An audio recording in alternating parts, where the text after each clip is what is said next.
এই কর্মসূচিতে এখনই যেতে হবে, এই দেশের জনগণ এটা আশা করে নাই। 17.5 বছর পরিচালনা করেছে, আপনারা কিছু একই কায়দায় এই ধরনের অন্যায় কাজ করতে দিবে না। আমাদের তারাই বাংলাদেশকে 24 সালে বিপ্লব সংগঠিত করেছিল, প্রয়োজন হয় তারা আবার পুনরায় আরেকটি বিপ্লব সংগঠিত করবে। এই কর্মসূচিতে এখনই যেতে হবে, এই দেশের জনগণ এটা আশা করে নাই। এই সরকার আমাদেরকে রাজপথে আসতে বাধ্য করেছে। আমাদেরকে দীর্ঘ 17 বছর 17.5 বছর ফ্যাসিস্ট আওয়ামী সরকার বাংলাদেশের জনগণকে জুলুম নির্যাতন করে অতিষ্ঠ করে তোলার প্রেক্ষিতে এই দেশের ছাত্র জনতা জীবন দিয়ে তাদের পতন সংগঠিত করেছে। এই বাংলাদেশ থেকে তারা ভারতে পালিয়ে যেতে বাধ্য হয়েছে। দীর্ঘ এই ত্যাগ, কোরবানি, রক্ত এর বিনিময়ে যে বাংলাদেশ আমরা পেয়েছিলাম, যখন ইন্টেরিয়াম গভর্নমেন্ট প্রতিষ্ঠিত হলো, তখনই আমরা মনে করেছিলাম যে বাংলাদেশ উন্নত শিখরে যাওয়ার জন্য নতুন ভাবে যাত্রা শুরু করেছে। এদেশের জনগণ দেখল ডক্টর ইউনূস এই দেশে যেই জনগণের ছাত্র জনতার আকাঙ্ক্ষা নিয়ে ওয়াদা করে ক্ষমতায় এসে সে বাংলাদেশকে অনেক পিছনে রেখে বিদায় নিয়েছে। পরবর্তীতে নির্বাচন হলো এই 26 সালের 12ই ফেব্রুয়ারি। এই নির্বাচনের মধ্য দিয়ে একটি গণতান্ত্রিক সরকার প্রতিষ্ঠিত হবে।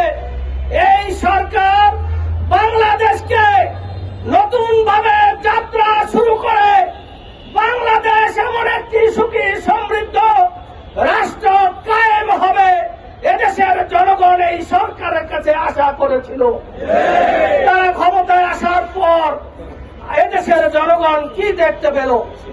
যে তারা আবার সেই ফ্যাসিস্ট আওয়ামী সরকারের পুনরাবৃত্তি করছে একের পর এক।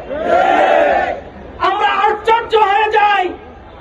আওয়ামী সরকারের আমলে জামাত ইসলামী, বিএনপি সহ আওয়ামী লীগ ছাড়া প্রত্যেকটি রাজনৈতিক দল আমরা জুলুমের শিকার ছিলাম। এই জুলুম থেকে বর্তমানে এই সরকার, বিএনপি সরকার কোন শিক্ষা নিচ্ছে না। আমরা তাদেরকে বলবো, আপনারা সেই পুরনো কথাই বারবার আওড়াচ্ছেন। আওয়ামী লীগের যেই কথার কারণে পতন হয়েছিল, আপনারাও সেই কথা সংসদে বলছেন। আমরা যদি উল্টো প্রশ্ন করি, এই বিএনপির মহাসচিব মির্জা ফখরুল ইসলাম আলমগীর জামাত ইসলামীকে ক্ষমা চাইতে বলছেন। আমরা মির্জা ফখরুল ইসলাম আলমগীরকে বলতে চাই, 71 সালে জামাত ইসলামীর একজন নেতাও জেলে যায় নাই, তারা কোন বিচারের মুখোমুখি হয় নাই। কিন্তু আপনার বাবা 71 সালে রাজাকার ছিলেন, তিনি বিচারের মুখোমুখি হয়েছেন, জেল খেটেছেন। আমরা বলতে চাই, এরপরে জামাত ইসলামীকে এই কথা আপনি বলবেন না। যদি বলেন, আমরা বলবো কবর থেকে উঠে আপনার বাবাকে ক্ষমা চাইতে হবে, ক্ষমা চাইতে হবে। আজকের জামাত ইসলামীকে আবার সেই পুনরো ভাষায় তারা অ্যাটাক করছেন।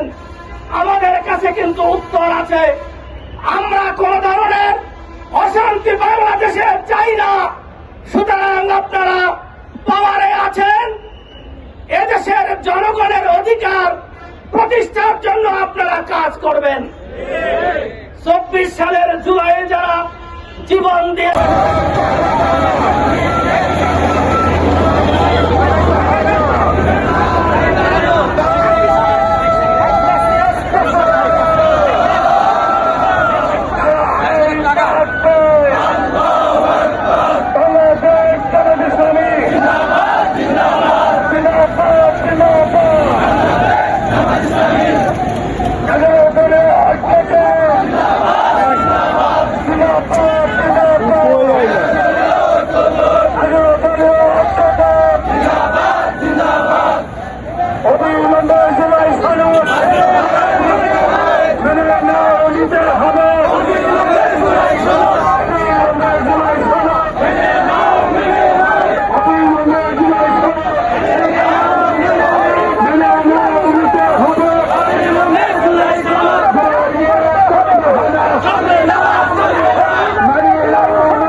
যানবাহনে